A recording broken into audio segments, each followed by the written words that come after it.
Hi, my name is Andrew, licensed technician here at Middlehope Veterinary Hospital, and today I'm going to show you how to read and set up and dispense your fluids that you would give your animal.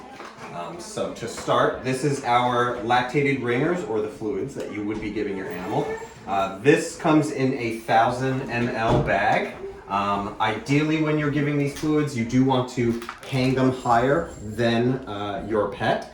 Because gravity is going to be doing the work to dispense those fluids.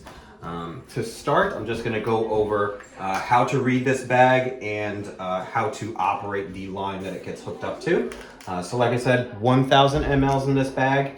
Each of these numbers is 100 mLs. So 10 of those makes 1,000.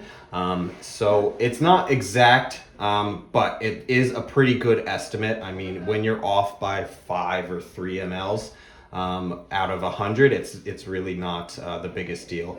Typically, you're going to be giving somewhere from 100 to 200 mLs per administration for your pet. So you would essentially, if you're starting from the beginning, you would go 100 here, or if you're doing 150, it would go between those lines, and then 200, and then from there, say you're doing 200 again, you would stop at 400, and so on and so forth. So to get this set up, these safety caps are on here. You would snap one of those off. You would take your fluid line, take the safety cap off of here. To spike the bag, it goes through this rubber stopper. You go straight through, being sure not to pierce the sides. Some of these are not as sturdy as other bags, so you can pierce the sides and potentially poke your finger, so you just want to be careful of that. Once that's in, the gravity will sort of prime the line. However, there are bubbles that remain in the line. So essentially, you want to be able to flush all of those out. And to do so, for this type of fluid, you would just take the cap off. And as you can see, the bubbles are coming through. A little bit of fluids are coming out. You don't want to let that go too long because you don't want to lose all your fluids. So you would essentially stop it once all the bubbles are out. And so once that's primed, just to review how this system actually works, this is your reservoir well of where the fluids are. You want to keep some fluid in here because this is how you're going to judge how the fluids are flowing. So I will open this up so you can see that is a nice steady flow on those fluids. You can shorten it so it becomes a drip. But if you're doing these at home, you do want it to flow as fast as possible. It's not going to be harmful to your pet in any way. It's only just going to make the process a little shorter for the both of you. So I will turn that off again. And so with that, you do want to make sure this is about half full so you can tell how fast it's flowing.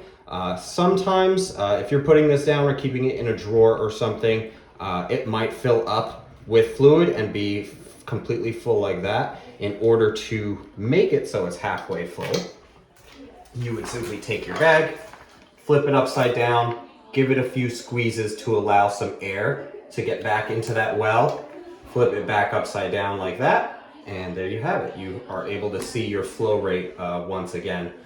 Say there's no fluid in there and it's all air, you would simply do the same thing, give it a squeeze while it's like this, and allow gravity to put some fluid in that well. To control your fluid rate, you have this wheel here.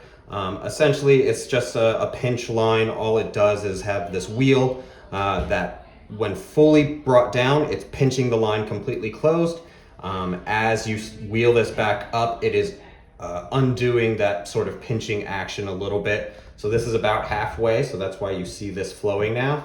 But you want it all the way open so it can flow smoothly, and you can even move this around to an easier position, whether it's easier to control it closer to the bag or closer to your pet.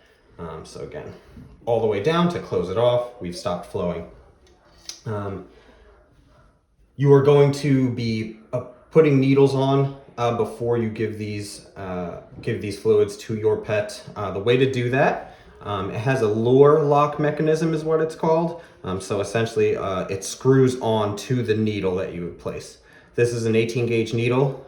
So how you would do that is taking off the safety cap right there. This gets pushed straight in. Right now it's not fully locked in place, so it's very easy to just take on and off. So that's where the lure lock mechanism comes in place.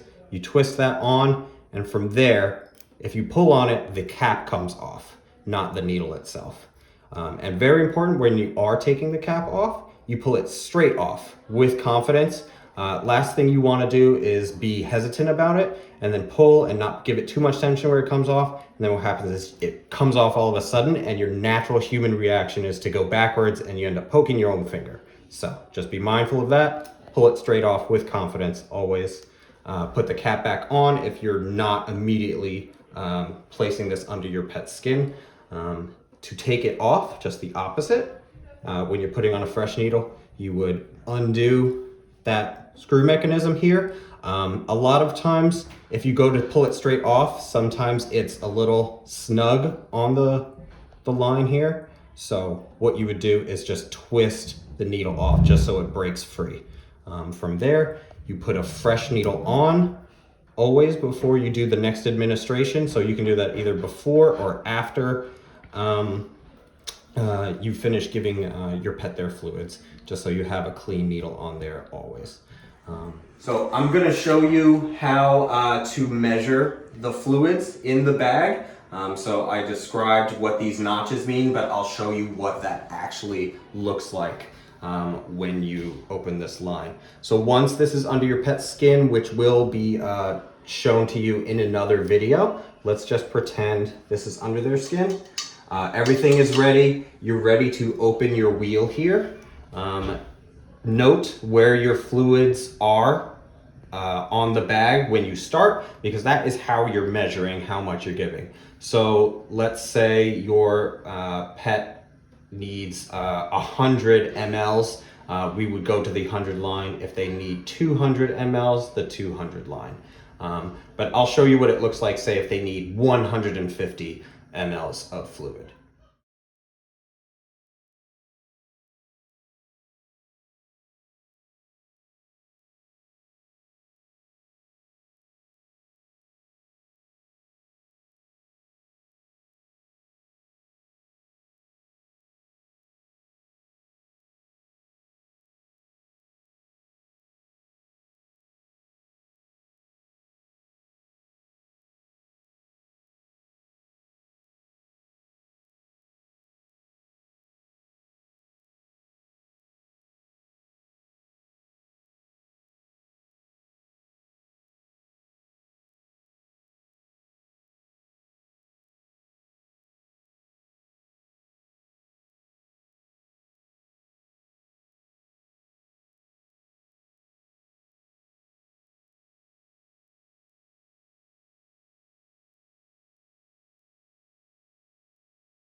When you're storing this bag between fluid administration sets, really important to keep this at minimum room temperature. You don't want to leave it in your car, you don't want to refrigerate it, you don't want to microwave it. So room temperature is the way to go in a nice controlled environment because this is going under your pet's skin. If it's too cold, they're not going to like it. If it's hot, it's going to injure them.